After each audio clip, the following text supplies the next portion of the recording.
जेवढं सेवाभावी संस्थेच्या सर्व सभासदांचं मी डॉक्टर वसंत लिंगसे आजच्या सभेला स्वागत करतो। त्याचप्रमाणे आजचे प्रमुख पाहुणे श्री विनायकराव रानडे यांचंही आजच्या सभेला स्वागत। मी रानडे सरांना विनंती करतो की त्यांनी डायसवर कृपया।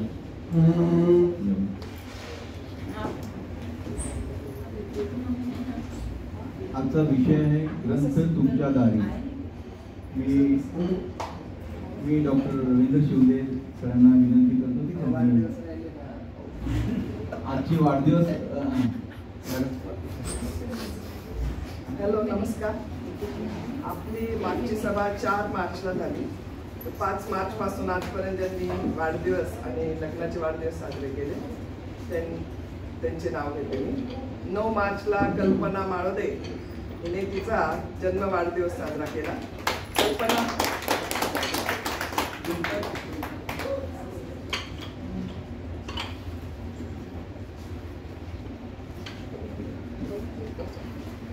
5 मार्चला परमानंद गुजराती यांनी आणि कांचन गुजराती यांनी लग्नाचा वाढदिवस साजरा केला।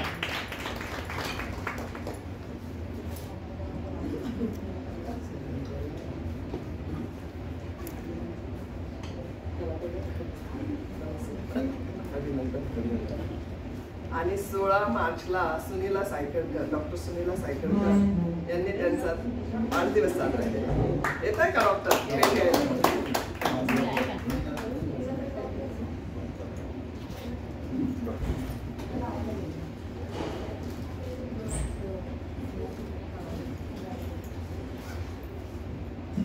चला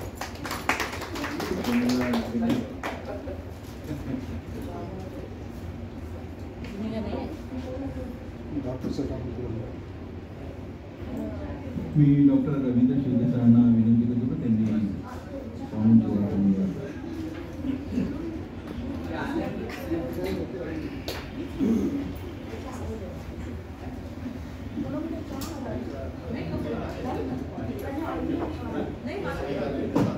अध्यक्ष डॉक्टर निमसे साहेब, सचिव डॉक्टर ज्योत्स्नाताई आणि आजचे आपले प्रमुख पाहुणे शांत बसा, विनायकराव आणि मोबाईल बंद करा सगळे, यांचं मी मनपूर्वक स्वागत करतो। तसंच त्या सभेत उपस्थित राहिलेल्या सर्व जीवलग बंधू भगिनींचेही मनपूर्वक स्वागत करतो। आजचे आपले व्याख्याते श्री विनायक रानडे आपल्यापैकी बऱ्याच जणांना सुपरिचित आहेत, कारण नाशिकमधलं ते अतिशय सुपरिचित असं व्यक्तिमत्व आहे। श्री विनायकजी रानडे आपल्याला बहुतेक त्यांच्या कुसुमाग्रज प्रतिष्ठानशी असलेल्या संबंधांमुळे परिचित आहेत, पण केवळ तेवढीच त्यांची ओळख नाही। मूळचे ते प्रिंटिंग टेक्नॉलॉजीमध्ये नाशिकमधल्या सुप्रसिद्ध अशा पेठ हायस्कूलमध्ये त्यांचं शिक्षण झालं। त्यानंतर त्यांनी पुणे विद्यार्थी गृहाच्या प्रिंटिंग टेक्नॉलॉजीची डिग्री घेतली। त्यानंतर काही काळ कोकणामध्ये पेणमध्ये त्यांनी प्रिंटिंग व्यवसायामध्ये नोकरी केली। त्यानंतर गावकरी वृत्तपत्रामध्ये काही दिवस नोकरी केली। तिथेच त्यांची भेट आपल्याकडील एक बहुश्रुत आणि विद्वान व्यक्तिमत्व श्री दाते यांच्याशी झाली आणि दाते यांच्या मीरा एंटरप्राइजेसमध्ये ते नोकरीला लागले। त्यांचा आणि आपला तसा जवळचा संबंध आहे, कारण आपलं रोटरी नावाचं जे बुलेटिन होतं ते या मीरा एंटरप्राइजेसमध्येच छापलं जायचं, आणि म्हणून विनायकजींबरोबर माझा दर महिन्याला संबंध यायचा। त्यावेळेला आता फक्त वजन थोडंसं वाढलंय, पण चेहरा तसाच अगदी हसतमुख आणि प्रफुल्लित त्यावेळेचा जो आहे तसाच आहे। त्यावेळेचा त्यांचा उत्साह आणि त्यांची चपळाई पण तशीच आहे, पण त्यांच्यासाठी नियतीने काहीतरी वेगळी योजना करून ठेवलेली आहे, ही कल्पना मात्र त्यावेळेला काही आली नाही। त्यानंतर ते कुसुमाग्रज प्रतिष्ठानशी जोडले गेले आणि तिथे त्यांच्या व्यक्तिमत्वाला आणखी काही पैलू पडले। म्हणजे हिरा मूळचाच होता, पण कुसुमाग्रजांचा स्पर्श झाला आणि त्यांना आणखी त्यांच्या व्यक्तिमत्वाला काही पैलू पडले। तर कुसुमाग्रजांची जयंती आपण नुकतीच साजरी केलेली आहे, मराठी भाषा दिन म्हणून आपण सगळीकडे तो साजरा करतो.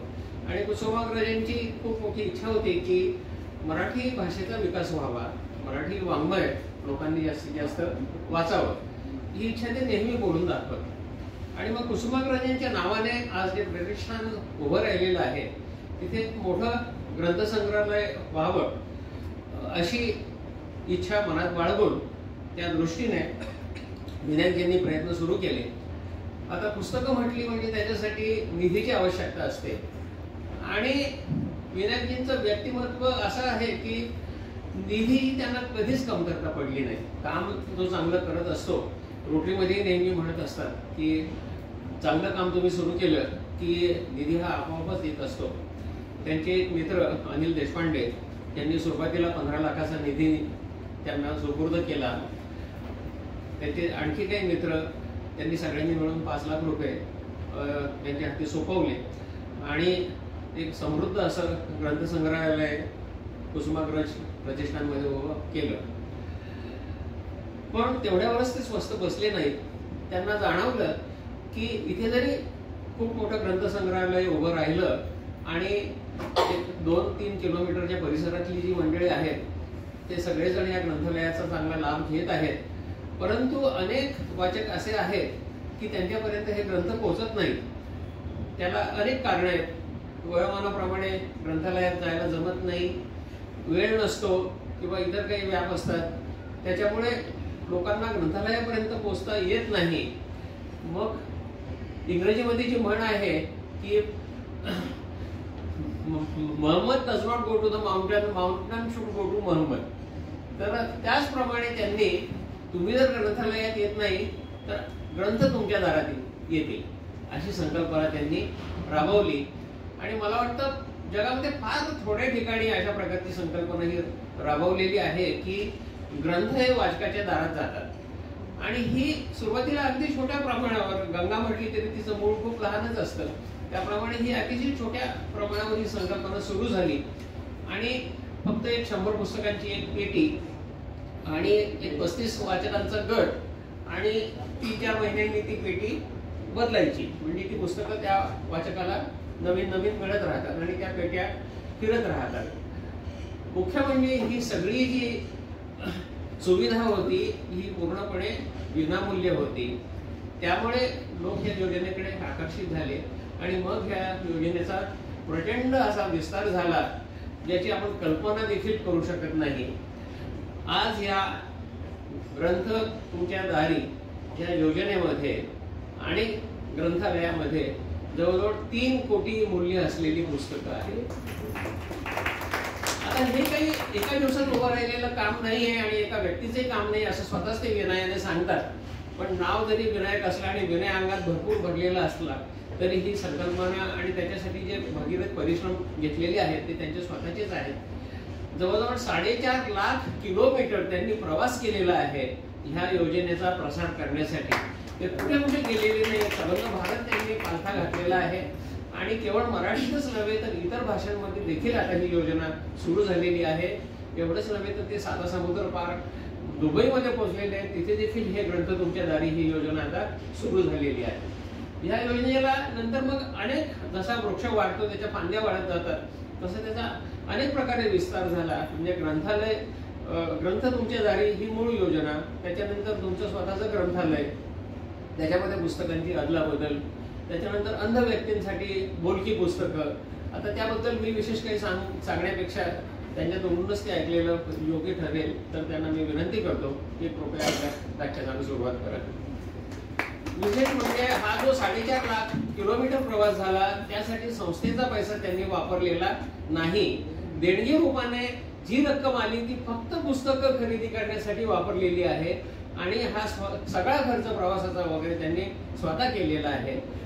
अशी माणसं जेव्हा कुठल्या संस्थेला लाभतात तेव्हा त्याचा विकास होणं हे अपरिहार्य असतं. धन्यवाद.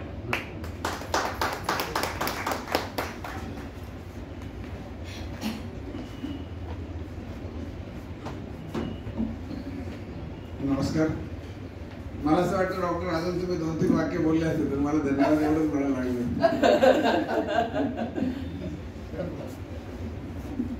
डॉक्टरांच्या एक एक वाक्याकडे त्यांनी जवळजवळ तुम्हाला सगळं सांगितलं. आता तेच मी तुम्हाला परत सांगायचं म्हणजे किती माझ्यावर दडपण असेल बघा. पण मला दडपण आलं नाही त्याचं कारण आहे मी माहेरी आलं. म्हणजे एक काळ मी रोटरीमध्ये होतो, रोटरी मेनला. त्याला तर बराच काळ लोटला. पण रोटरी हे माझं घर आहे, त्याच्यामुळे आता काय आपल्या घरी बोबडे बोल ऐकणारे आई वडील असतात, तसं तुम्ही माझं काय जे असेल ते नक्की ऐकून घ्या. प्रोग्राम हेड किंवा जे काय असतं त्यांची गंमत अशी असते की त्यांना 52 आठवड्यात असे 52 पत्ते टाकायचे असतात की रवीचा डाव त्यांचा जिंकला गेला. 26 आमच्याकडे 15 दिवसांनी म्हणजे आपण असं धरू की दर आठवड्याला एक असं धरलं तर 52 लागतं. पण अडचण अशी असते ना की बऱ्याच वेळा एखादा पत्ता कट होतो आणि मग तिथे जोकर उपयोगी येतो. तसंच बहुतेक आमच्या रंजना आजीचं झालं असेल, तिला मी आजी म्हणतो की या महिन्यातलं कोणतरी डळमळीत झालं असेल. मग तिचा मला फोन आला की बाळ तू येशील काय? तर मला बाळ म्हणते, मी तिला आजी म्हणतो. म्हटलं येईल, मला काय तुम्ही जर ऐकणार असेल तर नक्की येईल. आणि म्हटलं एक चांगलं असतं तुमचं आधी थोडंसं खायला प्यायला घालतात, म्हणजे मग थोडं डुलकी पेंगलेलेच असतात, त्यामुळे समोर कोणी बोललं तरी तसं काही फारशी अडचण येत नाही. कधीतरी असं होऊ शकतं की ते मोबाईलमध्ये डोकवतील, पण मला काही त्रास देणार नाहीत म्हटलं. त्याच्यामुळे तू काय बोलशील म्हटलं माहित नाही मला मी काय बोलू. आता तू बोलवलंयस ना, मी हो म्हटलेलं, आता तुला झेलायला लागेल ना. सुदैवाने तू नाहीये म्हटलं. आता नंतर ही लोक तुला काय दोष देतील तो तुझा प्रश्न आहे. पण जसं आजी आहे तसं डॉक्टर शिवदेव माझे सख्खे शेजारी, हे दोघेही पालकत्व असल्यासारखे माझ्याबरोबर आहेत. ह्याच्यातली निम्मी मंडळी मला ओळखतात. मला आज बोलायला मिळतंय ते मी सांगतोय ते खूप चांगलं मला असं वाटतं. त्याचं कारण असं की आत्ताची ही एकमेव पिढी अशी उरली आहे की ज्याला मी काय केलं त्याच्यामधला गाभा कळेल. नाहीतर नंतर स्वकष्टाने काही उभं करणं या परिकथा व्हायला लागल्या. कारण हल्लीच्या जमान्यामध्ये अतृप्ती तुम्ही मुलांना ठेवलीच नाहीये, त्यामुळे तृप्तता कशा तेच कळत नाही. का कोणाच ठाऊक मला असं वाटतं की सगळ्या पालकांना असं वाटतं की आपणच गावाकडनं आलो, आपल्याच अंगात कष्ट करण्याचे गुण आहेत, आपणच सगळं कमवू शकतो.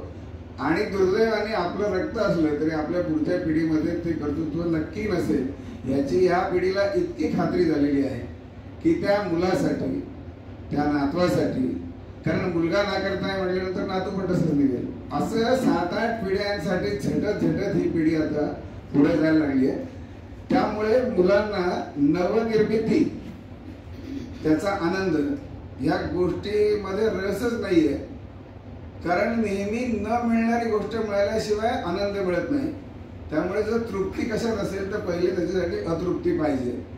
ती ही नवी पिढी नष्ट करत चालली आहे. आणि त्यामुळे माझं बोलणं किंवा तुमच्यापैकी अनेकांनी असा केलेला संघर्ष आयुष्यातला हा पुढे परिकथा म्हणून वाचता येईल.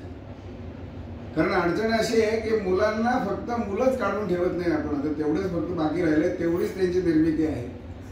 जेव्हा एखादा माणूस कष्ट करून 1 BHK बांधायचा तेव्हा त्याच्या पंख्यानी त्याला गारवा मिळायचा, कारण ते स्वकष्टाने उभा केलेलं घर आणि तो पंखा ह्याच्यातला गारवा त्याला जाणवायचा.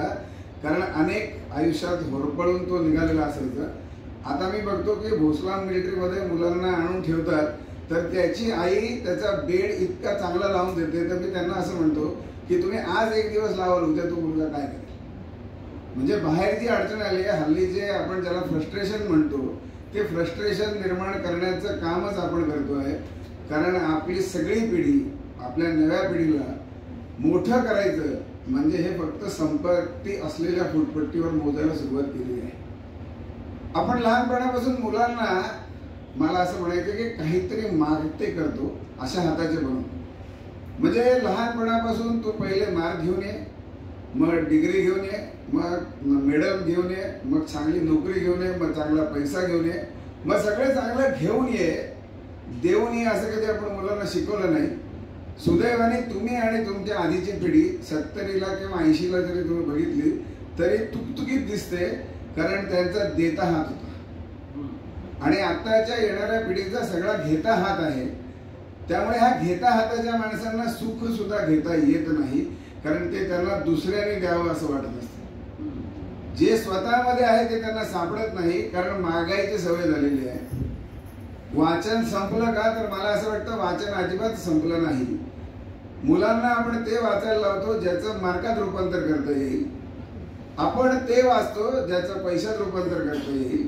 की नवीन टेक्नॉलॉजी आली आहे, नवीन व्यवसाय आहे, त्याच्यासाठी लागणारी सगळ्या तांत्रिक गोष्टी मला कळल्या पाहिजेत, कारण मला त्याचे पैसे करायचे.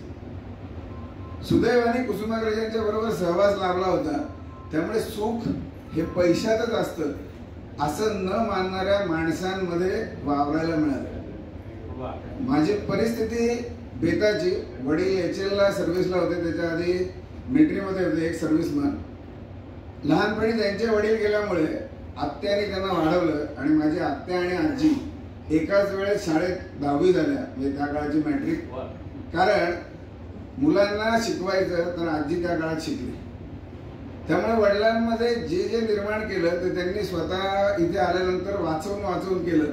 त्यामुळे आमची घरची परिस्थिती अशी होती की कुठल्याही गोष्टीला पैसा म्हटलं की आम्हाला पहिले मागे नाही पडायचं. आणि हा अनुभव मला आला सुदैवाने. खाऊन पिऊन सुखी कुटुंब जरी असलं तरी प्रत्येक ठिकाणी त्या काळात अशी सुरुवात झाली होती की मला पतंग घ्यायचा तर पैसे पाहिजेत, बॅटबॉल खेळायचा तर पैसे पाहिजेत, कुठेही पैसे आले की मी मागे.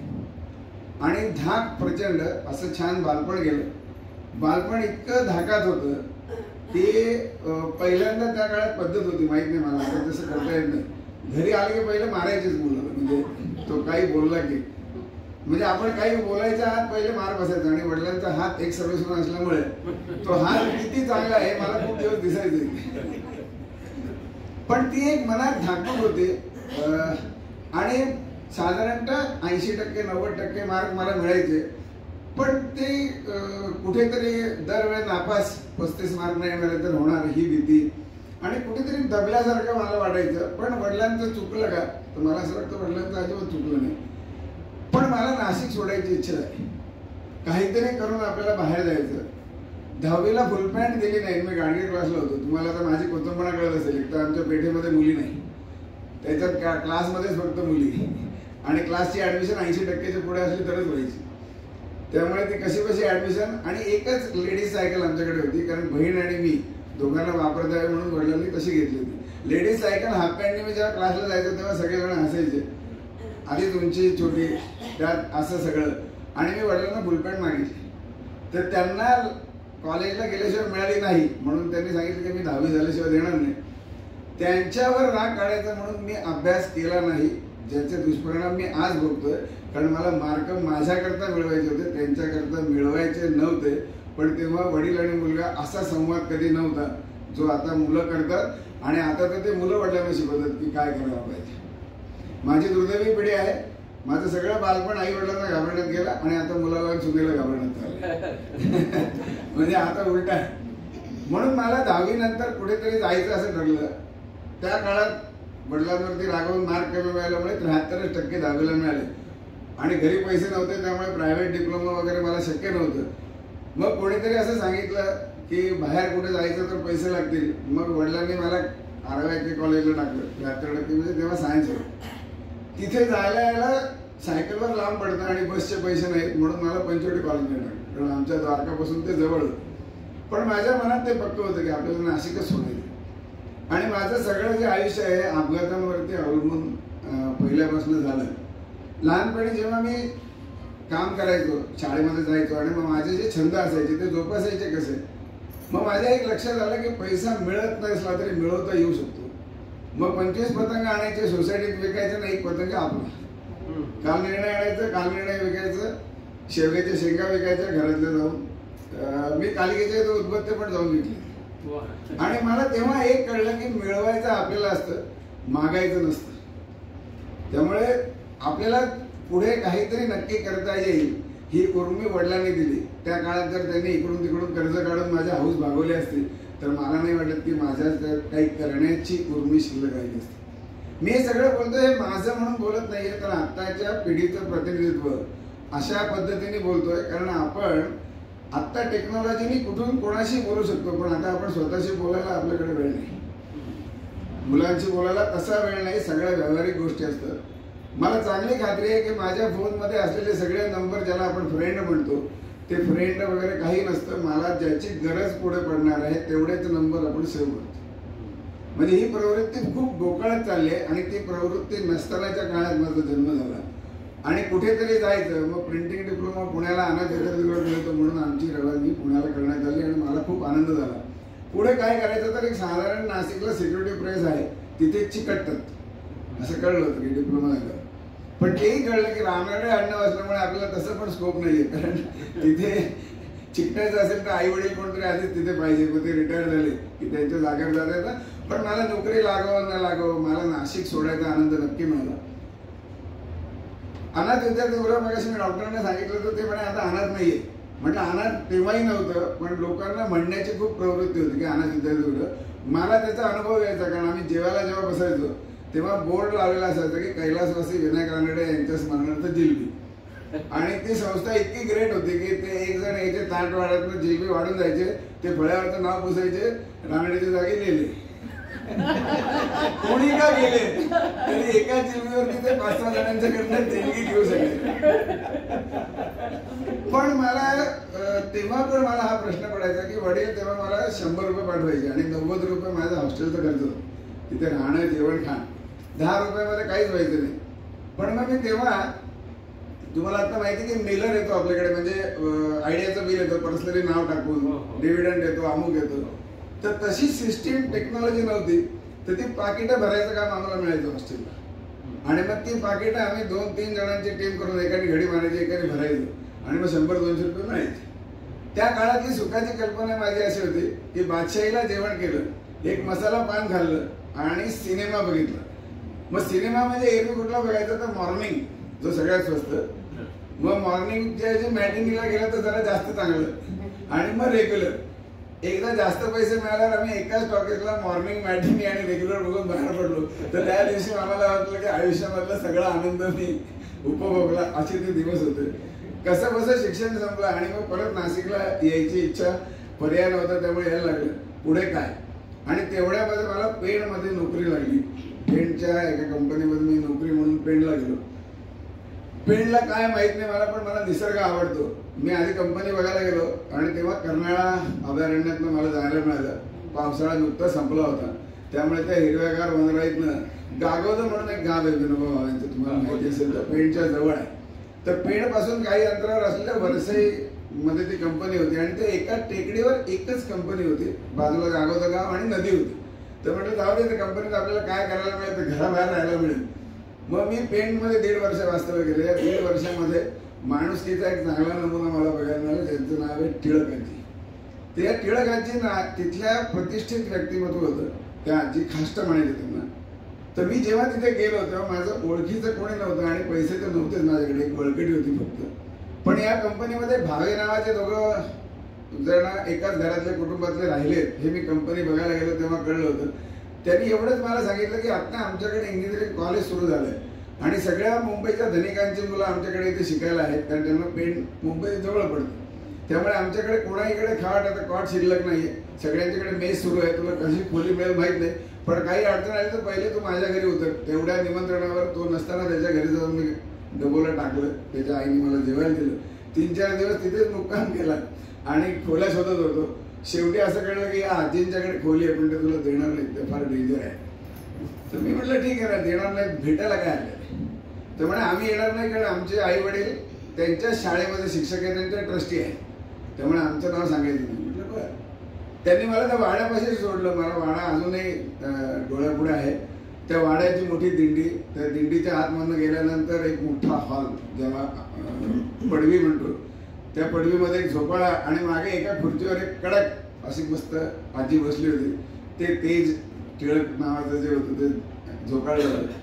म्हटलं आजी असं असं आहे, मी इथे नोकरी लागले, मला रूम पाहिजे, तुझ्याकडे एक रूम आहे का.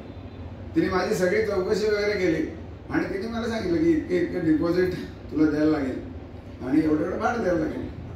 मला एक चांगला स्वभाव होतो, हो म्हणायचं, नाही म्हणायचं नाही. नाही म्हणणं आपण म्हणतो आणि पुढचा संवाद थांबवतो.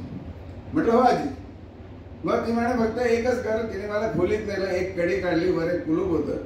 आज जेव्हा बघितलं तेव्हा अशी लांब लचक खोली होती, त्याच्यामध्ये एक वायर आणि एक 60चा बल्ब.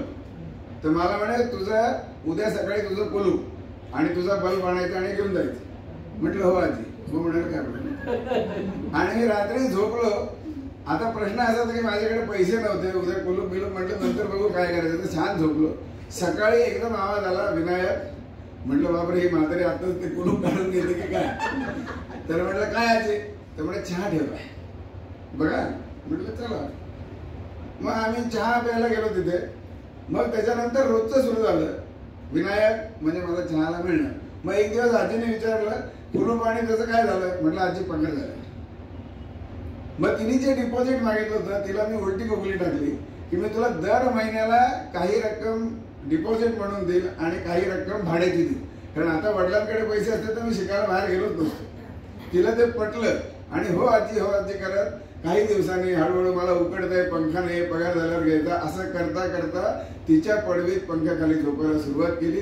हळूहळू माझ्याकडे भांडं नव्हतं आंघोळीला म्हणून तिथंच घंगाळा आजी आणलं होतं. त्या घंगाळ्यासहित माझ्या कपड्यांसहित 6 महिन्यामध्ये मी आजीच्या घरात तिचं नातू झालेलो होतो आणि फक्त माणुसकीच्या जोरावर आणि सगळं पगार झाल्यावर देणार. असं करता करता माझं रिकरिंग तिने लावलं. त्यांची सून बँकेत होती तर मी ते कधीतरी पैसे भरायचो, कधीतरी भरायचो नाही. तर मग मी आजीला म्हणायचो ही वहिनी म्हणते मग तिने भरले तर काय फरक पडेल. तिथपर्यंत आमचं नातं वाढत गेलं आणि अजूनपर्यंत शेवटपर्यंत. नंतर मी आजीला एक दिवस सांगितलं की आजी मी तुला दोन्ही पैसे देतोय तर ते खोली पण आपण भाड्याने देऊन टाकू.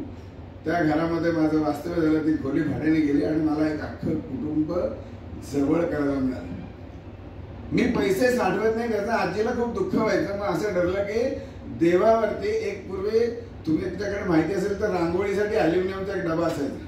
तसा एक डबा आजीने रिकामा ठेवला होता आणि सगळा पगार त्याच्यात ठेवायचा आणि रोज आजीला विचारून पैसे घ्यायचे कधी लागतील ते. मग मी आजीला पटवण्यात माहीत होतो. हो आजी करत काढायचं. साधारण 26 तारखेला मी आजीला सांगायचो की असं असं आहे, मग कंपनीत मला बटाटेवडा खायला लागेल, मी पैसे घेऊन जातो. मग आजी म्हणायची बरं घे. मग मी सांगायचो आजी पण त्या डब्यात पैसे नाही. मग आजी तिच्याकडे पैसे द्यायची. तो हिशोब कधी आयुष्यात करता नाही आला. नंतर नोकरी लागली, अनेक वेळा आजीकडे गेलो. नंतर त्यांच्यासाठी काय काय करता आलं ते सगळं केलं. आनंदाची गोष्ट अशी आहे की आजीने सगळ्या नातवांच्या करता 3 मुलं आणि 3 नातू होते अंगठ्या करून ठेवल्या. तर माझ्या लग्नात ती आजी अंगठी घेऊन आली होती आणि आजी जेव्हा गेली तेव्हा अख्खं पेणगाव मी नाशिकून तिथे पोहोचायची वाट बघत होतं. आजकाल नाती हरवली असं म्हणतात, तर नाती हरवत नसतात, ते तुम्हाला जपायला लागायला लागतात आणि ती तेव्हा जपता येतात जेव्हा तुम्ही दुसऱ्याची काळजी घेता. मला काहीतरी मिळेल ह्या भावनेने फसवं नातं निर्माण करण्यापेक्षा मी प्रांजळपणे आजीला सांगायचो. त्याच्यामध्ये मला तिला फसवण्याचा हेतू नव्हता किंवा माझ्याकडे आहे ते झाकून ठेवायचंय आणि तुझं मला मिळवायचंय. ह्या भावनेत असलेला आजचा समाज, त्या समाजाच्या पार्श्वभूमीवर तिथे माझ्यातला नितळपणा, देवाने त्या नितळपणाला पण तितकंच चांगल्या पद्धतीने घेतलं आणि मला आयुष्यामध्ये कशाचीही कमतरता त्यामुळे पडली नाही. कारण मागण्याच्या आधी आपण दुसऱ्यांकरता काही करायला गेलं तर मिळतं नक्की, द्यायचं कोणी एवढाच एक छोटा प्रश्न असतो. आपल्याकडे तुम्ही बघा साधारणतः कोणीतरी येतं, 2 तास बसतं, त्याचं चहा पाणी होतं आणि निघताना तो चांगल्या चांगल्या भेटवस्तू आपल्या मुलाच्या किंवा आपल्या हातात ठेवतो आणि मग आपल्या बाईची पळपळ सुरू होते. ती कपड्यात जाते, कुठे ब्लाऊज पीस बघ, कुठे पर्स आहे का बघ, कुठे काही पिशवी आहे का बघ. कारण का तर तिने मला दिल्यानंतर तिला देण्याची उर्मी मला आली, पण ही उर्मी मला आधी आली नाही की आली तू बस बघ. हे सगळं आयुष्य मला शिकवत होतं, कुसुमाग्रजांचा सहवास लाभत होता आणि मी इथे आल्यानंतर व्यवसायाला सुरुवात केली. मुद्रणाचा व्यवसाय असल्यामुळे मला अनेक लोकांपर्यंत जाता आलं. मला डॉक्टर म्हणा, आर्किटेक्ट म्हणा, कोणालाही प्रिंटिंग लागतं, त्यामुळे माझा जनसंपर्क वाढत चालला होता आणि मला एक छंद होता वाढदिवसाला शुभेच्छा. सुरुवातीच्या काळामध्ये माझी बुद्धी एवढी नव्हती, त्यामुळे कालनिर्णयावरती मी कालनिर्णय विकायचो. त्यामुळे नोव्हेंबरमध्येच माझ्याकडे ऑक्टोबर नोव्हेंबरलाच कालनिर्णय यायचं. तर एका कालनिर्णयावरती त्या तारखेला कोणाचा वाढदिवस आहे ते लिहायचं. सकाळी त्या काळात फोन नव्हते तेव्हा जाऊन भेटायचं, मग नंतर फोन आले मग फोन करायचा. अशी असलेली वृत्ती, त्याचा पुढे मला चांगला फायदा झाला. कारण माझ्याकडे त्या काळामध्ये 32 रुपये आउटगोईंग आणि 16 रुपये इन्कमिंग असतानाच्या मोबाईलपासून माझ्याकडे व्यवसाय मात्र भरपूर मजबूत केला, भरपूर पैसे कमवले. कारण मला चांगलं आठवतं माझा पेणला जेव्हा पहिला पगार झाला तेव्हा माझं स्वप्न होतं. ते स्वप्न मी कसं पूर्ण केलं तर बस स्टँडवर उतरलो बसने, पेणहून वरसेहून पेणला, फळबाजारात गेलो आणि फळबाजारामध्ये सफरचंदाच्या गाडीवरनं अख्खं सफरचंद घेऊन कचकन आवाज काढला, जो मृणाल कुलकर्णी विको वज्रच्या जाहिरातीत काढायची. तो मला बालपणी कधीच काढायला मिळाला नाही, कारण काळ्या झालेल्या फोडी आम्हाला सगळ्या भावांना मिळायच्या. तर माझं तेव्हा स्वप्न होतं की अख्खं सफरचंद खायचं, त्याचा आवाज ऐकायचा. आज नशिबाने काश्मीरला जाऊन झालं, मृणाल कुलकर्णी बरोबर अनेकदा डायस शेअर करून झालं, पण मला असं वाटतं ते सफरचंदाचा जो आनंद आहे तो या सगळ्या कशामध्येच मिळणार नाही. कारण आई वडिलांनी खोट्या पद्धतीने मला सपोर्ट केला नाही. माझ्या मनगटातल्या ताकदीला त्यांनी बाहेर येण्यासाठी वाव ठेवला. कारण मला काहीतरी करायला जागा नसती तर मला नाही वाटत की मी आजीला पटवू शकलो असतो. एखाद्या वडिलांनी तेव्हा कर्ज काढून दिलं असतं, कुठेतरी डिपॉझिट भरलं असतं, मला जायला गाडी दिली असती तर माझे पाय चालले नसते आणि माझी वृत्ती पण चालली नसती चांगलं वागण्याची. माझ्या मते ही गोष्ट आज पुढे न्यायला पाहिजे. ह्या सगळ्या करता करता अनेक लोकांची संपर्क आला. मोबाईलमध्ये त्या काळात 3-3,500 लोक विसावली आणि सगळ्यात त्रास दिला त्या जोशींनी. तुमच्या मनावर येऊ नका, कारण ह्या जोशी माझ्या नशिबात का आला हे कसं कळणार. मग त्या काळामध्ये ग्रुपिंग नावाचा एक प्रकार होता. मग मी त्यांचे ग्रुप करून ठेवायला लागायचो की ज्या संबंधामध्ये तो माणूस माझ्या संपर्कात आला. म्हणजे जसं नाती ग्रुप आहे जे माझ्या नातेवाईक आहेत, गोती ग्रुप जे बायकोकडनं गोत्यात आणतात ते, वाडपी ग्रुप आहे जे केटरिंग करतात, बुरटे ग्रुप आहे की जे राजकारणी आहेत, चंपो ग्रुप आहे की जे कुठले कलावंत आहेत. साधारण कागद उघडला पेपर की साधारणतः सगळ्यांचे फोटो असतात काय, असे ग्रुप केले. आणि मग माझ्या असं लक्षात आलं की वाढदिवसाला मी शुभेच्छा देतो तेव्हा समोरच्याला जो आनंद मिळतो तो कसा वाढवता येईल. आणि तेव्हा बल्क SMS नावाचा प्रकार आला होता. तेव्हा माझ्याकडे 10,000 SMSचं पॅक होतं आणि मी रोज 300 ते 350 मेसेज करायचो. म्हणजे डॉक्टर शिवसेनेचा वाढदिवस आहे तर सगळे माझ्या माहितीच्या डॉक्टरांना पाठवायचे की आज त्यांचा वाढदिवस आहे. त्या काळामध्ये 2 प्रकारे वाढदिवस काढायचे. एक वर्तमानपत्रामध्ये तुम्ही अगदी दिग्गज असाल तर ते लेखक, कवी, कोणीतरी चांगलं किंवा भाऊंच्या वाढदिवसाला शुभेच्छा. सामान्य माणसांमधले असामान्य माणसं जी होती त्यांचे वाढदिवस कोणालाच माहिती नसायचे. कारण तेव्हा फेसबुक वगैरे असले काही प्रकार नव्हते, व्हॉट्सअप. एखाद्याला वाढदिवसाच्या शुभेच्छा खोट्या जरी दिल्या तर दिवसभरामध्ये 200-300 व्हॉट्सअपवर शुभेच्छा येतात. भले त्याला विचारलं असतं दवाखान्यात गेला होता का, बरं वाटतं का, पण त्यांनी शुभेच्छा दिल्या म्हटल्यावर आज वाढदिवस असेल असं म्हणून आज शुभेच्छा देणारा वर्ग. आणि त्या काळामध्ये कोणाला माहिती नसताना कळायला लागलं त्यामुळे मिळणाऱ्या शुभेच्छा. म्हणजे 32 रुपयामध्ये 16 रुपये इन्कमिंग असताना पण लोक मोबाईल उचलायचे. अनेकांचे तर मोबाईल नंबर ते कोणाला द्यायचेच नाही, पण मी सगळ्यांना पाठवून द्यायचो. आणि मग असं लक्षात आलं की मला ह्या वाढदिवसाला एवढा आनंद कसा काय मिळाला. तर विनायकनी काहीतरी केलं, पण मी काय केलं तर मी माहिती दिली. समजा डॉक्टर शिवसेनेचा वाढदिवस आहे असा मला मेसेज आला, माझं त्यांचं नातं इतकं निखळ आहे तर मी त्यांना फोन करेन, कमी आहे तर मी SMS करेन आणि आमची खुन्नस असेल तर डिलीट करेन. सो मी त्यांना माहिती पुरवण्याचं काम केलं. पण मी काहीतरी दिल्यानंतर समोरच्या माणसाला आनंद मिळू शकतो, आपल्याला त्रास न होता. आपल्याकडे वृत्ती काय आहे, साधारणतः आपण ते देत नाही जे माझ्याकडनं जाणार आहे, पण जे माझं नाहीये ते पण देत नाही आपण. संस्थांमध्ये पण असं असतं, कोणतरी तुम्हाला मदत देतो आणि ती गरिबांकरता देतो आणि मग आपण म्हणतो त्या गरिबांना एवढं भारी काय करायचं. अरे हे पैसे तुझे थोडीच आहे. त्यांनी जर गरिबांच्या करता चांगलं आणायला पैसे दिले तर तू चांगलं का नाही आणत. तिथे तुमची वृत्ती जागी होते की त्यांना हे काय करायचं, तर त्यांना काही करायचं नाही. मला असं वाटतं की एखाद्या संस्थेचं विश्वस्त होणं म्हणजे तुमच्यावरती जबाबदारी असणं. ते लेटरहेडवर मिळवणारी गोष्ट, व्हिजिटिंग कार्डवर मिळवणारी गोष्ट न होता तुम्हाला भीती वाटली पाहिजे की मी या संस्थेचा विश्वस्त आहे म्हणजे माझ्यावरती किती मोठी जबाबदारी आहे.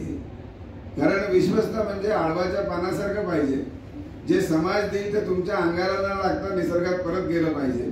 पण आजकाल विश्वस्त म्हणजे विड्याच्या पानासारखे झाले.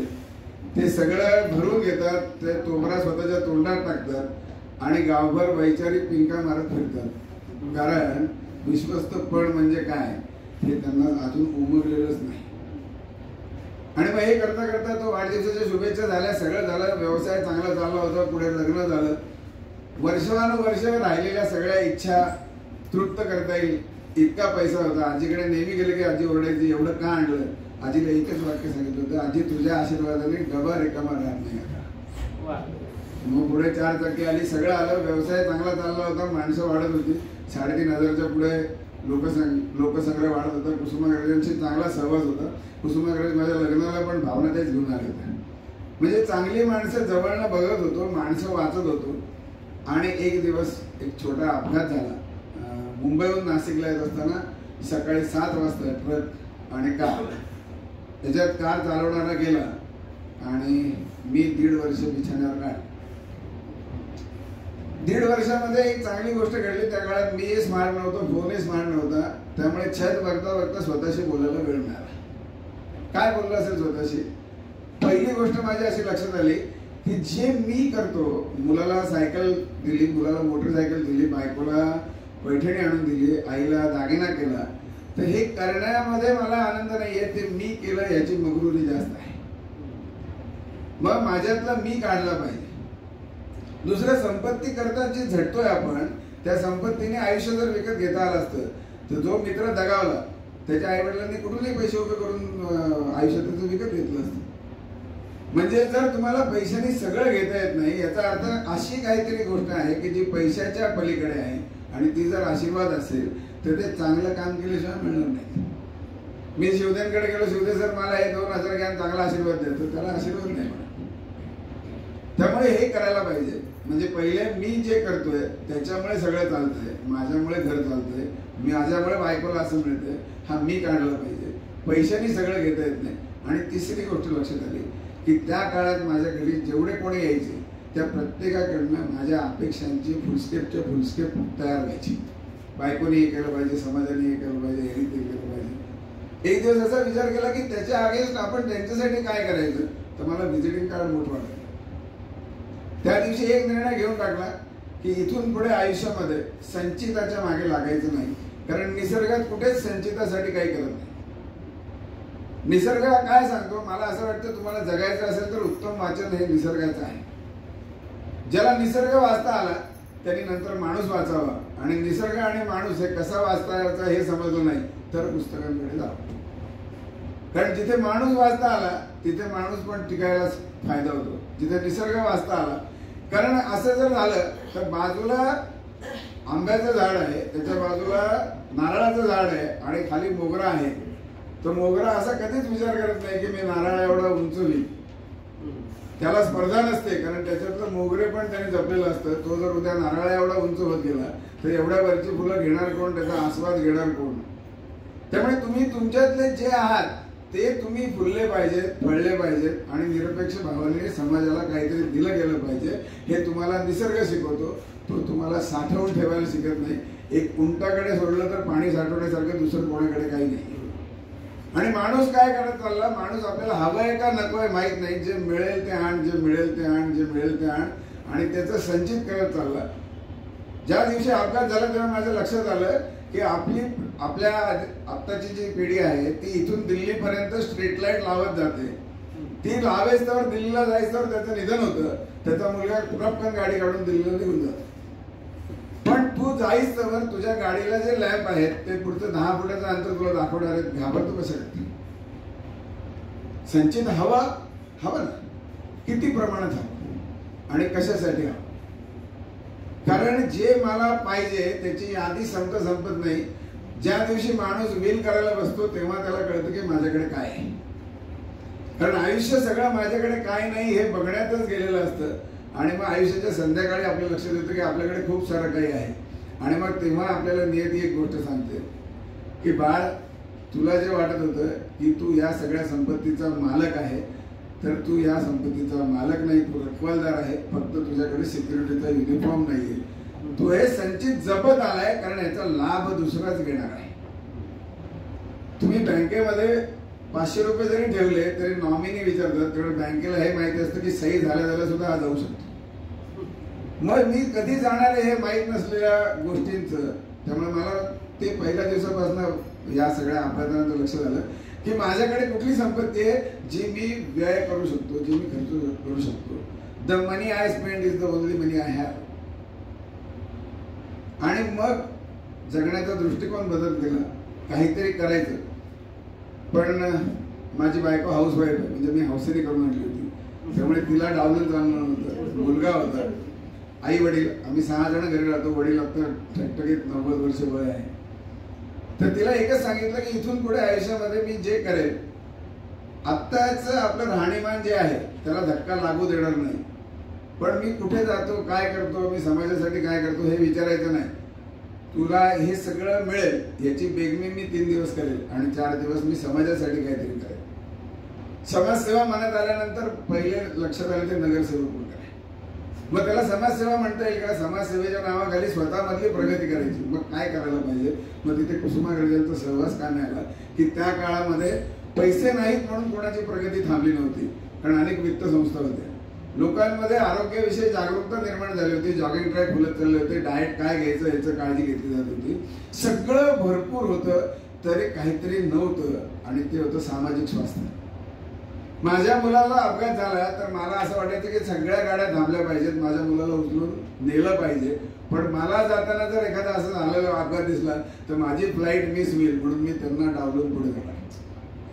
म्हणजे मला जे जे हवं ते दुसऱ्यांनी करायला पाहिजे, मी मात्र करणार नाही. शिवाजी शेजारी जन्म राहायला पाहिजे आणि मला शिवाजी पाहिजेच. कारण सुराजी येणार कसं? मग तू काय करणार? मी काही नाही करणार. मी फक्त अपेक्षा व्यक्त करणार. त्या काळात समाज चांगला चालायचा कारण एकच कीर्तनकार असायचा. तो काहीतरी सांगायचा आणि गाव त्याचं अनुकरण करायचं. आताच्या माता इतक्या सक्षम झाल्यात की प्रत्येक जण कीर्तनकाराला जन्म देतो. त्यामुळे आता सध्या आपल्याला काय मिळू शकतं तर प्रत्येकाकडनं मी काय करायचं याचं ज्ञान मिळू शकतं. त्यांनी कधीच ते केलेलं नसतं. पण तो हक्काने सांगू शकतो की विनायक तू हे असं कर. त्यामुळे सगळ्या माता आता कीर्तनकारांना जन्म देतात. मग कार्यकर्ता कधी भेटला? सगळं तर दुसऱ्यांनी करायचं होतं. मग या अपघातानंतर असं ठरवलं की वाचनाने जर माणूस समृद्ध असेल तर आपण वाचनासाठी काहीतरी करायचं आणि मग पहिलं करायचं ते वाचनालय. 2 मार्ग होते. एक घरोघरी जाऊन पुस्तकं गोळा करायची आणि वाचनालय करायचं. तो मार्ग मला मान्य नव्हता कारण माझ्या घरी आई सुद्धा रात्री 2 पोळ्या उरणार असताना सुद्धा गरम पोळ्या कामवालीला देत नाही. बटाट्याच्या भाजीला वास येस तर ती थांबते. त्याचं आता काहीच करता येत नाही. मग ती दुसऱ्याला देते. तर समाज तुम्हाला तेच देईल जे त्याला नको आहे. मग जर माझ्या घरात ही परिस्थिती आहे तर बाहेर पण देत असेल. त्यामुळे मागून आणायचं नाही, वापरलेलं आणायचं नाही. आपल्याकडे पैसे घ्यायचे की ज्याच्यामधनं मला चांगली पुस्तकं विकत घेता येईल. मग त्याला इमोशनल ब्लॅकमेल मार्ग काय? तर सध्या मी वाढदिवसाचा जो आनंद लोकांना देतोय तर मी आवाहन करेल की मला वाढदिवसाला एका पुस्तकाचे पैसे देणगी रूपाने द्या. त्या काळात गंमत होती. त्या काळामध्ये जीपे टीपे वगैरे असं काही नव्हतं. नाशिक रोडचा माझा मित्र मला पैसे द्यायला तयार असायचा पण मला नाशिक रोडला पैसे घ्यायला जायला लागायचं. चेक का असेना पण मी जायचो. आणि पहिल्यांदा त्या देशपांडे जेव्हा भारतात आले आणि त्यांनी सांगितलं की ह्या वाचनालयासाठी मी पैसे देतो. या वाढदिवसाची सुरुवात खरी अशी झाली की जेव्हा कुसुमाग्रज स्मारकाचं बांधकाम चालू होतं त्या दिवशी पहिल्यांदा माझ्या मित्राचा वाढदिवस होता मोरे म्हणून. तिथे आम्हाला पाणी प्यायला पण नव्हतं. तर त्याला म्हटलं आज तू मला माठ तिबाई ओगराळ असं सगळं वाढदिवसानिमित्त विकत घेऊन दे, घरातलं नाही. असं करता करता अनेकांकडनं कॉम्प्युटर टेबल खुर्च्या करता करता वाचनालयाला देशपांडेंनी जेव्हा पहिल्यांदा 15 लाख रुपये देणगी दिली. देशपांडे मला एक गोष्ट चांगलं शिकवून गेलं. तर देशपांडे तर निघून गेले. त्यांनी सांगितल्याप्रमाणे इलेक्ट्रॉनिकली पैसे पण ट्रान्सफर केले. सुदैवाने देशपांडे नाशकात नव्हते. नाहीतर नेहमीप्रमाणे सगळ्या संस्थांप्रमाणे आमच्याही संस्थांनी त्या देशपांडेंचा सत्कार केला असता. त्यांना 2-5 हजाराचा मुवमेंटो दिला असता. शाल श्रीफळ दिलं असतं. जमलेल्या लोकांना समोसे खायला घातले असते. रात्री त्यांच्या कुटुंबाला जेवायला न्यायचं म्हणून आमचे सगळे ट्रस्टी त्यांच्याबरोबर जेवायला गेले असते आणि 50,000चा चुराडा केला असता जो नेहमी होतो. मग त्यांनी 14.5 लाखच का नाही दिले? तर तुम्ही या संस्थेवरती काम करता याचा अर्थ ह्या पैशातनं तुमच्यावर जर काही खर्च होत असेल तर ती अत्यंत चुकीची गोष्ट आहे. कारण तुम्ही समाजसेवा करण्यासाठी तिथे आलेला आहात हे देशपांडे मला शिकवून गेले. मग तेव्हा एक गोष्ट प्रकर्षाने ठेवली की जे काय करायचं त्याच्यासाठी लागणारा निधी देणगीमधनं आला पाहिजे नाही. मग वाढदिवसाला पुस्तकांचे पैसे गोळा करायचे आहे, हे सगळं करायचं. असं करता करता करता 2 वर्षात लक्षात आलं की माझ्याकडे 5 लाख रुपये आले. कारण वाढदिवसाला पितृपंधरवडा नाही, अमावस्या नाही, कर्फ्यू नाही, काहीच नाही, रविवार नाही. कोणीतरी सुखात आहे 500 रुपये देणारे 500 मित्र माझ्याकडे आहेत. 2.5 लाख रुपये वर्षाला मिळतात. ज्या अर्थी 2 वर्षात 5 लाख मिळाले. शासनाकडनं मिळणारी रक्कम सुद्धा 1 लाख नसते वाचनालयाला. तर समाज देतो ते जर 5 लाख असतील तर आता मला कुठेतरी विचार करायला पाहिजे. कारण लेखक लिहितो, प्रकाशक प्रसिद्ध करतो, वाचनालय उपलब्ध करतं, ते जोस्तोवर वाचलं जात नाही तोस्तोवर पूर्णत्व नाही. मग मी काही वर्षांनी माझ्या नातवाला काय सांगणार की ह्या वाचनालयाचा मी अध्यक्ष होतो, मग तो म्हणे हे वाचनालय आहे, मग तेव्हा मला सांगायला लागेल की नाही संग्रहालय, खूप चांगली पुस्तकं आहेत पण त्याला वाचकच नाहीये. जर मला 5 लाख रुपये 2 वर्षात मिळतात तर 10 वर्षांनी वाचनालयाला इतकी पुस्तकं येतील की ज्याची उभी उंची वाढेल पण त्याला वाचक नसतील आणि मग देणगी घेतलेल्याला मी न्याय दिला असं होणार नाही. 500 कोटी एवढी माझ्या बँकेत आली आणि मी जर कर्ज रूपाने ती परत तो पैसा बाजारात आणला नाही तर बँक डुबेल, वाचनालय डुबत नाही, कारण कुठल्याही ट्रस्टीचं काहीच जात नाही. त्यामुळे ज्या ट्रस्टींना बोलता येतं ते म्हणतात की वाचक नालायक आहेत, आमच्यापर्यंत येत नाही, आम्ही समृद्ध वाचनालय केलंय. ज्यांना लिहिता येतं ते त्याच्यावर लेख लिहितात की वाचक किती नालायक आहे. आणि आलेल्या पुस्तकांमधले पहिले नवीन पुस्तकं सेक्रेटरीच्या घरी जातात, अध्यक्षाच्या घरी जातात, जो वाचकाचा मान आहे. मग जर माझी आई मी कामावर जातोय म्हणून मला डबा देते, ती असं म्हणत नाही की आत्ताच आपण 2 लाख रुपयाचं डायनिंग टेबल घेतलं आहे, तू इथे बसून खाल्लं तरच तुला खायला देईल. तर ती म्हणते की तू बाहेर जातो ना मुलगा, तुझी दुपारची भूक थोडी तरी शमली पाहिजे. आपल्यापैकी कोणी दुर्दैवाने दवाखान्यात असेल तर आपण त्याला डायनिंग टेबलवर येईस तो थांबत नाही, आपण त्याच्यासाठी काहीतरी सुद्धा शांत करायला आपण काहीतरी घेऊन जातो. मग हे वाचनालय काय जात नाही, कारण हा व्यवसाय नाही तर मेरी साईडला जेव्हा पहिल्यांदा लांब वस्ती गेली, कारण जागेचे भाव वाढले म्हणून मुलांनी तिकडे बंगला बांधला, तो निघून गेला, आई वडील तिथे राहिले, तर आई वडिलांच्या पर्यंत पुस्तक पोहोचत नाही कारण त्यांना या वयामध्ये वाचनालयात येणं शक्य नाही. मग म्हाताऱ्यांनी दिवसभर जे मिळेल ते वाचायचं का, तर त्यांना इथे येता येत नाही. मग आमचं वाचनालय तिथे का जात नाही, कारण हा व्यवसाय नाही. काही दिवसांनी तिथे टपरी होते, किराणाचं दुकान येतं, मग हॉस्पिटल बांधलं जातं, बँकेची ब्रँच येते, मग ज्वेलर येतो, सगळ्या सेवा तुम्हाला तिथे मिळतात, कारण या सेवांचा मेवा त्या माणसाला मिळत असतो. तसं नसतं झालं तर 2 रुपयात काही वाचा, असं हातगडकाने फिरला, चिवी जोशींपासून चेतन भगत पर्यंत काही वाचा, कारण हा व्यवसाय नाहीये. आणि दुर्दैवाने हा ज्यांच्या हातात संग्रह आहे त्यांची वृत्ती नाहीये. त्यामुळे ते एकीकडे संग्रहालय निर्माण करण्याच्या मागे आहेत, वाचनालयात एकच पुस्तक मिळतं का. तुमच्या वडिलांचं काय झालं, मी आता नवीन योजना काढली बुक बास्केट. मॉलमध्ये तुम्ही जाता, घरच्यांना लागेल ते सगळे एकत्रच एक माणूस घेतो, तुम्ही या माझ्याकडनं 10 पुस्तकं घेऊन जा, 3,500 रुपये लाईफ टाईम डिपॉझिट आहे, भाडं पण नको. भाडं काय करायचं, ती पुस्तकं आज तुम्ही वाचली नाही तर काही दिवसांनी तुमच्या घरातल्या ज्या कॅसेट आहेत त्याच्यात सुंदर संगीत आहे आणि ते तुम्ही नातवाला तो म्हणेल आजी वाजवू कशा. म्हणजे आज जर तुम्ही या पुस्तकांना वाचकापर्यंत नेलं नाही तर याचं संग्रहालय होणार आहे. पण आम्ही एसीत बसून मीटिंग घेऊन आम्ही या संग्रहालयाची मूर्तमेढ रोज करत असतो, कारण आमचं काही करत नाही. माझा व्यवसाय असता आणि 10 लाख साड्यांमधनं एकच 50च विकल्या गेल्या असत्या तर मी गाळात गेलो असतो. हे तर ज्ञान आहे, हे अमूल्य आहे. मग हे वाचकापर्यंत तेव्हाच जाईल जेव्हा मी पोचवेल. म्हणून 35 वाचकांना 100 पुस्तकांची पेटी आपण फिरूया असं 2009ला आपण डोक्यात घेतलं. तेव्हा एक गोष्ट नक्की होती की आलेले सगळे देणगीचे पैसे हे कुसुमाग्रज प्रतिष्ठानला जातील आणि त्याच्या मार्फत ते पुस्तकांवरच खर्च होतील. त्यासाठी मी, माझा मित्र परिवार आम्हाला फिरायला लागलं, राहायला लागलं, जेवायला लागलं, तर तो खर्च आम्ही करू असं 2009ला ठरवलं. एक पेटी करायला जर 100 पुस्तकं लागत असतील तर 200 रुपयाप्रमाणे 20,000 रुपये मला लागतील. मग जर शिवदे त्यांच्या वाढदिवसाला 500 देतात तर आईच्या 61ला, वडिलांच्या 75ला, आजीच्या स्मरणार्थ ते 20,000 रुपये देतील. नाही दिले तर शिवदे 10 देतील, रंजना पाटील 10 देतील, पेटी तयार होईल. आपण त्यांचा शिक्का मारू जेणेकरून वाचनालयाला उर्मी मिळेल की यांनी दिलं म्हणून मला वाचायला मिळालं. नाही झालं तर 500,000 रुपये मिळाले, 20,000 मिळाले की एक पेटी करू असा मनात भाव घेतला. नाशिकला चालू केलं. सुदैवाने लोकांना असं वाटलं ग्रंथ तुमच्या दारी म्हणजे काहीतरी पोथ्या पूर्ण येते आणि फुकट आहे ह्याचा अर्थ फाटकं तुटका असेल किंवा एखादा विचार असेल. कारण ही मनोप्रवृत्तीच कुठल्या संस्थेकडे असेल असं त्यांना वाटलं नाही की वाचनालयातली जुन्या पुस्तकांची पेटी करून नवीन आलेली पुस्तकं वाचनालयात ठेवायची अशी प्रवृत्ती कुसुमाग्रजांची नसल्या कारणाने प्रत्येक पेटीमध्ये दिलेल्या पैशातनं नवीन पुस्तकं आली.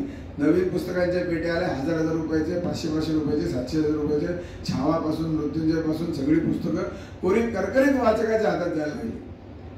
आणि तिथे वाचन करणाऱ्याला प्रवृत्त व्हायला लागलं.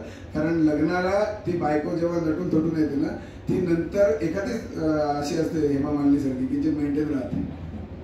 मेंटेन राहणं न राहणं नंतर तुमचा प्रश्न आहे, पण ती आणताना कोणी असे आणत नाही ना. तर ही वृत्ती आहे, मनोप्रवृत्ती आहे, त्याला वाचायला वाटलं पाहिजे. त्या पद्धतीत तुम्ही त्यांच्यापर्यंत पोहोचवलं पाहिजे. 100 मागे 35 वाचक असायला पाहिजे. याचं साधा कारण मी गाढव होतो, ढ होतो. 35 मार्क नाही मिळतो तर मी जर नापास होणार असेल तर या 100 पुस्तकांना ज्या मित्रांनी मदत केली त्यातलं 35% वाचन झालं नाही तर पप्पू पास हो गया असं म्हणू शकत नाही. असं सुरू केलं. हळूहळू ही चांगली प्रवृत्ती बाहेर गावी पण कळायला लागली आणि कुसुमाग्रज प्रतिष्ठानच्या माध्यमातून हा पसारा वाढत चालला.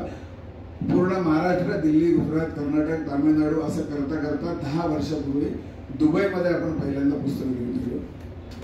आणि दुबई पासून सुरू झालेला प्रवास Dubai, Netherland, Tokyo, Atlanta, Switzerland, Australia, Finland, Washington DC, तेहरिया, Mauritius, Singapore, Houston, Dallas, London असं करत करत 4 कोटी रुपयाची पुस्तकं 18 देशांमध्ये पोहोचत आहेत.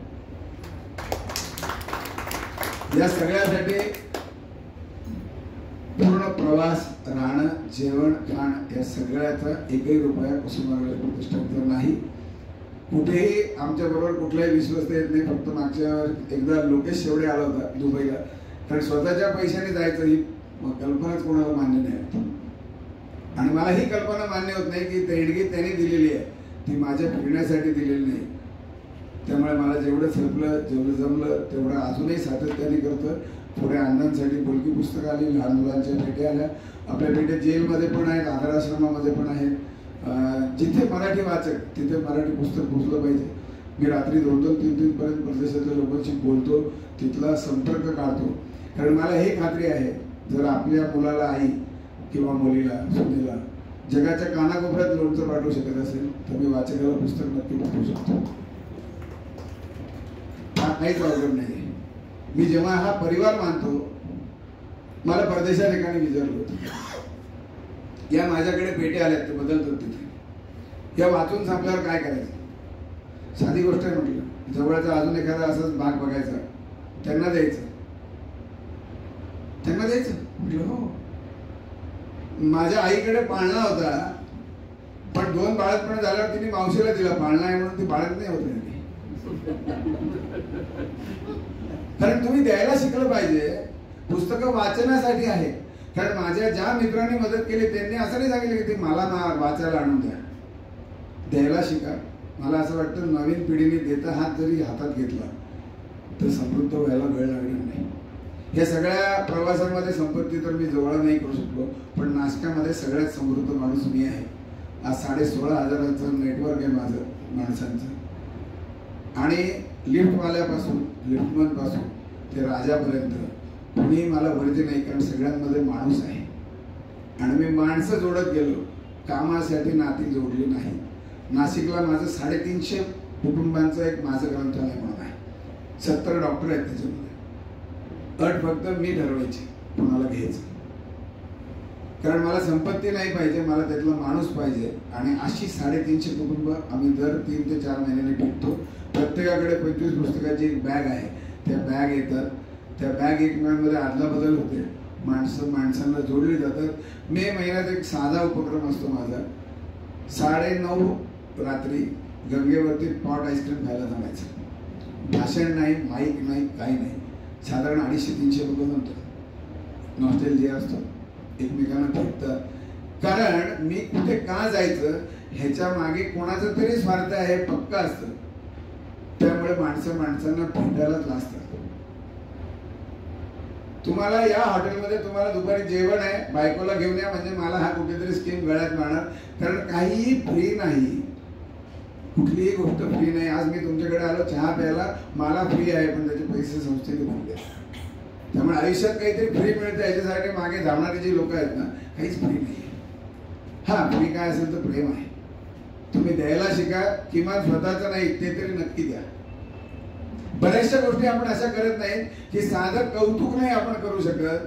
कारण आपल्याकडे एक अशी संकल्पना आहे, अंधश्रद्धा आहे की मी जर दुसऱ्याचं कौतुक केलं त्याच्यासाठी टाळ्या वाजवल्या तर मला जुलाब होतील, मला समाज वाळीत टाकेल, माझी चितू होईल, लोक शेड घालतील तोंडामध्ये की तू समोरच्याचं कौतुक का करतो. पहिली गोष्ट तर तिथून सुरू करा. तुम्ही दुसऱ्याला आनंद नक्की देऊ शकता, त्याचं तोंड भरून कौतुक करायला शिका. कारण तुम्ही पहिल्यांदा प्रार्थना वाचली होती की भारत माझा देश आहे, सारे भारतीय माझे बांधव आहेत. आणि आता ते गेलं कुठे? आता मला भारतीय बांधव वाटतात जेव्हा मला गरज असते, पण जेव्हा मला गरज नसते तेव्हा वाटतात का भारतीय मला बांधव? नाही वाटत. माझी बहीण गेल्यानंतर माझ्या घरच्या कामवालीची मुलगी शिवण शिकत होती, तिला उषाचं नवीन मशीन घेऊन दिलं आणि घरच्यांना तंबी दिली की तिला मशीन दिलं म्हणून प्रत्येक वेळा 2 टिपा मारायला द्यायच्या नाही. आपण एखाद्याला काहीतरी देतो, ह्याच्यामध्ये आपण माध्यम असतो, आपण गुरुजी असतो, आपण देव नसतो, भक्त आणि याला जोडणारा. त्यामुळे माझ्या हातून जर एखादं चांगलं काम घडत असेल तर ते मी करतो असं कधीच मनात आणायचं नाही. कारण कोणीतरी आपल्याकडनं करून घेतं आणि ही ती पिढी करत होती म्हणून त्या पिढीमध्ये फ्रस्ट्रेशन नव्हतं. शेवटपर्यंत माणसं तुकतुकीत होती कारण ते देत आली. दुर्दैवाने माझ्या पुढच्या पिढीपासून आम्ही सगळे घेत आलो आणि आज पण मी तुमच्याकडनं टाळ्या घेणार आहे कारण मला घ्यायचीच वृत्ती लागली. या टाळ्या मला नक्की आवडतील कारण मला पुढे जाण्यासाठी उर्मी मिळते. माझा एक पाय पूर्ण शॉर्ट आहे, वाकडा आहे. आता मला स्लीपर शिवाय काही घालता येत नाही. मी जगेल का नाही असं वाटलं होतं, पण मी समृद्ध जगलोय. माझ्या मुलांनी मला विचारलं होतं की माझ्यासाठी काय ठेवशील? म्हटलं मोकळा आकाश. तू कुठे उडू शकला पाहिजे. मी तुझ्यासाठी जर पायवाट ठेवली तर तुला तिथनच जायला लागेल. तू तुझी जर वाट निर्माण केली तर तू खूप पुढेपर्यंत जाशील कारण तुलाही पंख आहेत आणि ते बळ आहे जे रक्त माझं आहे. तर माझं रक्त मला स्वतःला सावरू शकतो तर तुला का नाही सावरू शकतो? त्यामुळे मला असं वाटतं की या छान गप्पा मारायला रंजना पाटलांमुळे मला मिळालं. आज त्यांना रिपोर्टिंग करायला बाबा मागे बसलेले आहेत. आपला बाळ चांगला नसेल बोलत तर त्याला मध्ये थांबा वगैरे असं आजीने समजून सांगितलं असेल. आजीला हे माहित नाही की बाळ बडबड करतं कारण आमचं कोणी ऐकलंच नाही तिथे संस्थेत. त्यामुळे त्यांना ह्या सगळ्या गोष्टींची जाणीव नाही आहे. पण काही फरक पडत नाही. मी काम कुसुमाग्रजांसाठी करतो, मी काम ध्येयासाठी करतो, मी माणसांसाठी करतच नाही. कारण आज वॉकमॅन असलेला उद्या अध्यक्ष होऊ शकतो, जे आजी आहे ते माझी होऊ शकतो. माझ्याकडे पहिल्यांदा सूरज मांढरेंसारख्या माणसाला बोलवलं होतं. माझ्याकडे सरकारी अधिकाऱ्यांशी मी कधीच मैत्री करत नाही. त्यांच्यातला माणूस पण आवडला म्हणून मी त्याला आमच्या गेट टुगेदरला बोलवलं होतं. पानिपतकार विश्वास पाटलांची मुलाखत होती केन्झिंग्टन क्लब. तेव्हा हे दाम्पत्य तिथे आलं, मयुरा आणि त्यांच्या मिसेस आणि ते. त्यांना रिसिव्ह केलं गेटवरती आणि त्यांना एकच वाक्य सांगितलं की सर, इथून आत जाताना कलेक्टरपणाची झूल इथेच गाडीत ठेवून द्या. कारण आतमध्ये बसलेले सगळ्या क्षेत्रातले दिग्गज आहेत, पण त्या दिग्गजांपेक्षा ती माणसं आहेत आणि आपण माणसांसारखं राहूया. तुमच्या प्रोटोकॉलच्या नादात आमच्याकडनं काही घडलं तर तसं नको वाटायला, पण हे तुम्ही जर ठरवलं तर होऊ शकतं. कारण तुमच्यातला सूरज मांढरे आयुष्यभर आहे. कलेक्टर हा आज आजी होते माझे होणार. माझी कुठलीही फाईल नाही, मला कुठेही तुमची सही नको. मला तुमच्याकडे फोटो दाखवून मला काही मिळवायचं नाहीये. कारण मला तुम्हाला काहीतरी द्यायचं आहे म्हणून बोलवलंय आणि तो आनंद आहे आणि तो निखळ आहे. कारण माझ्यामध्ये कुठे संपत्तीची देवाणघेवाण नाहीये, समृद्धतेची देवाणघेवाण आहे. अशी माणसं जोडत गेलो. 16,500 माणसं, ह्याच्यातली निम्मी माझी होतीच, आता निम्मी बरोबर घेऊन जाईल. कारण मला कुस्ती हा खेळ खूप आवडतो. मी कुस्ती खेळतो. एक तर सगळ्यांना समोरच्यांना आउट करून माझ्याकडे घेतो, नाही तर मी आउट होऊन त्यांच्यात जातो. पण 2 पक्षच ठेवत नाही, त्यामुळे वाद होत नाही. आणि या पत्त्यांमधला जोकर होतो, त्यामुळे मला ना एक्क्याची किंमत आहे ना दुर्रीची आहे, काही ते शून्य आहे. पण मी ज्यांच्या बरोबर जाईल त्यांच्याबरोबर तितकाच सफल बसू शकतो. त्यामुळे मला कुठला रंग घेऊन पुढे जातोय असं वाटत नाही. मी इस्पिक आहे, मी किलवर आहे, मी चौकट आहे. आपली अडचण आता प्रत्येकाला एक्का व्हायचंय, कोणाला बदामचं व्हायचंय, कोणाला चौकटचं व्हायचंय. मला वाटतं जोकर व्हा आणि सुखात जगा. माझ्या वेळेपेक्षा जास्त बोललं गेलं असेल तर थोडंसं माफ करा. आपली माणसं वाटली, मनातलं आहे ते बोललो. आणि मला परखड बोलायला आवडतं. त्याचं कारण असं आहे की आपले हात दगडाखाली नसतील तर आपण काही पण बोलू शकतो. आणि ते जे बोलणं ते वडिलांमुळे मिळालं. स्वतःच्या कष्टावर उभं राहायची सवय झाली आणि समाधान डोळे मिटताना उद्या उघडतील की नाही हे माहीत नसतं. त्यामुळे प्रत्येक क्षण जगण्याची, आनंद घेण्याची वृत्ती जन्माला आली. मरण जवळनं बघून आलो होतो. ह्याच्यापेक्षा वाईट काहीच होऊ शकत नाही. त्याच्यापेक्षा वाईट एक माझ्या पाकिटात असतो तो म्हणजे बायकोचा फोटो. कारण ती एक भीती असते. पण तिचं त्याग म्हणूया आपण, तिचा घरच्यांचा. कारण तिने आमच्या सुरुवातीच्या काळात खूप भांडणं व्हायची. सणावारी घरी नसतो, कारण सुट्ट्यांच्या दिवशीच लोक मला सापडतात. त्यामुळे रविवार नाही असं सगळं. तर मी तिला नेहमी समजून सांगायचो की ज्याचं ज्वेलरीचं दुकान आहे ना तो दिवाळीत कधीच घरी येत नाही आणि ती बाई कधीच नाराज होत नाही, कारण तो नंतर येताना घबाड घेऊन येतो. म्हटलं पूर्वीच्या काळी जावई 3-3 वर्ष मुलीला दिसायचा नाही, पण तो येताना बॅग भरून पैसे आणणार असल्यामुळे तो जावई प्रेमाचा वाटायचा. विनायकांकडे तुमच्या घरच्यांना प्रेमाचा वाटत नसेल माहेरच्यांना, कारण मी आणतो ते समाधान आणतो, पैसे आणत आहे. त्यामुळे तुमचा आनंद जर पैशाशी निगडीत असेल तर मी नाकारता आहे, आणि तुमचा आनंद समृद्ध जशी असेल तर मी अत्यंत नात्यांनी समृद्ध आहे, कारण खूप माणसं माझ्याबरोबर आहे. आपणही माझ्याबरोबर राहाल, ही संधी मिळाली, तुमच्याशी संवाद साधता आला, थोडासा आगळपगळ संवाद तुमच्यापर्यंत पोहोचवता आला, याचा आनंद आहे. आणि याचं सगळं श्रेय माझ्या आजीला मी देईल. डॉक्टर शिवदेंना नंतर त्यांनी सांगितलं, पण ह्या आजीमुळे मला ही संधी मिळाली. त्या रंजनाताईंना वंदन, तुमच्या सगळ्यांना वंदन. आपण आलात, मला भेटायला बोलायला जागा दिली, त्याच्याबद्दल परत एकदा आभार व्यक्त करतो आणि थांबतो. धन्यवाद.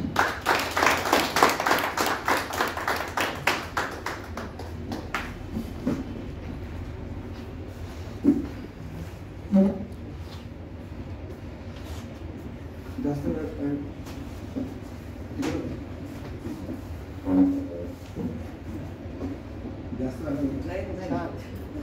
सुंदर बोलले. चालतंय. बॅटरी संपली असेल कदाचित. बघा ऑन करून बघा.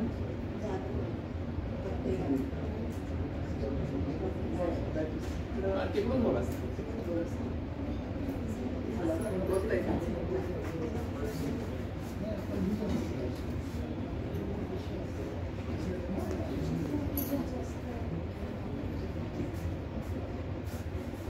मित्रांनो,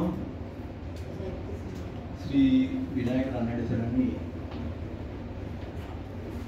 अत्यंत सुंदर विचार असे मांडले, अगदी वास्तवतेच्या धरून बोलले ते, आणि प्रत्येकाच्या मनात ते पावले असते ते विचार.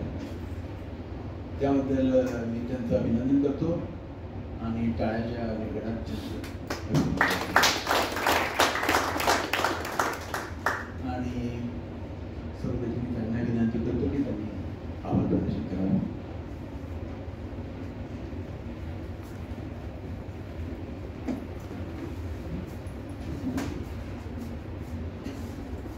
नमस्कार. विनायक दादांसारख्या वक्त्याचे आभार मानायला मिळाले याबद्दल मी खरोखर आधी आपले आभार मानतो. विनायक दादा, आपल्या भाषणातून ज्या गोष्टी लक्षात आल्या त्यामध्ये सगळ्यात पहिली गोष्ट आपण सांगितली की टिळक आजींनी तुम्हाला ठेवून घेतलं.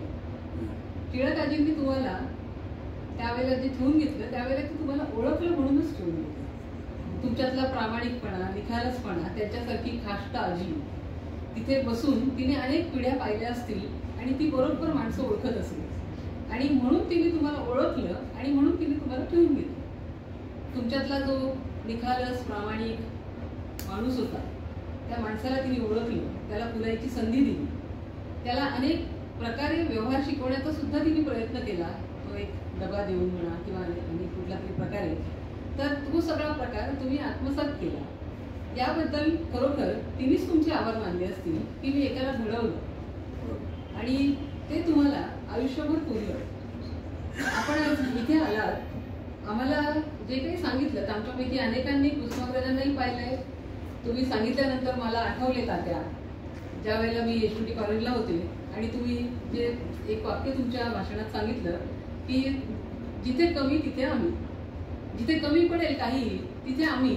तसं आमच्या कॉलेजमध्ये जेव्हा मुंबईहून त्यावेळेला अगदी मोठे मोठे कलाकार वगैरे बोलवले जायचे तर कुठल्या तरी भाषणाला, वर्षी समारंभाला, आणि ते वेळेवर पोचले नाही, आले नाही की चला जा रे तात्यांना बोलवून आण म्हणून कुणाला तरी पाठवलं जायचं आणि टांग्यात बसून ताते यायचे आणि ते सुंदर भाषण करायचे आणि आम्हाला तेच हवं असायचं, कारण तो मुंबईचा कलाकार आम्हाला नकोच असायचा त्यावेळेला. मी अगदी MA मराठीचं शिक्षण तिथून येईपर्यंत हे अनेकदा अनुभवलं. तर त्या माणसाचा सहवास आपल्याला लाभला हे खरोखरच आपलं भाग्य. आणि ह्या सगळ्यांमुळे आपले वडील पहिल्यांदा, आपली आजी, आपली ती भाजी आंबेपर्यंत वाट पाहणारी, काटकसरीने जगणारी तुमची आई, या सगळ्यांनी तुम्हाला शिकवलं आणि त्यामुळेच आपण आज असे घडला आहात आणि आपणही त्या सगळ्या गोष्टींचं चीज केलं. त्याला सगळ्याला कारण आपला निखालस प्रामाणिक स्वभाव आणि आपला अत्यंत धाडसी नवीन प्रयोग करून पाहण्याचा स्वभाव. आणि ह्या प्रयोगांमुळे आपण आज इतके कोट्याधीश झालेला आहात. अनेक प्रकारांनी, नुसतेच पैशांनी तर आपण झालेच असाल, पण आपण मित्रांमध्येही आपण कोट्याधीश आहात. आपण जी संपत्ती कमवली आहे पुस्तकांच्या रूपाने, त्यांनी आपण कोट्याधीश आहात. आमच्यापैकी सगळे जण त्या काळात वाचक होते आणि त्यामुळे आमच्या सगळ्यांना वाचनाचं महत्त्व लहानपणी का होईना पण पटलं होतं. आता आमचंही सगळ्यांचं वाचन कमी झालंय, पण आपल्यासारख्यांच्यामुळे आम्हाला आज सुद्धा ती प्रेरणा परत मिळू शकते हे आपल्या भाषणातून नक्की जाणवतं. आणि मी तर कुसुमाग्रजच्या बाजूला राहते. मी नवीन नाशिकला राहायला आल्यामुळे मी आपल्याकडे कधी आले नाही, पण आता नक्की येईल. तर आमच्या सगळ्यांच्या वतीने आम्ही सगळे आपले खूप खूप आभारी आहोत की एका जुन्या वातावरणातून आपण नवीन वातावरणापर्यंत आम्हाला खेचून आणलं आणि आपल्या अतिशय प्रभावी सुंदर भाषणांनी आम्हाला प्रभावित केलं. याबद्दल आम्ही आपले खूप खूप मनापासून आभार मानतो. थँक्यू. मी अध्यक्षांना विनंती करेन की पूर्ण फुलाची पाकळी म्हणून आमच्याकडून एक झाडाची कुंडी आपण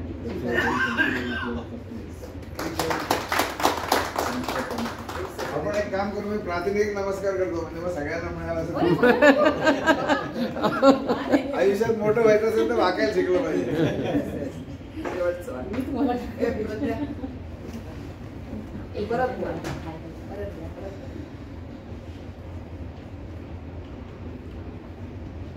ऑक्सिजन सिलेंडर आहे.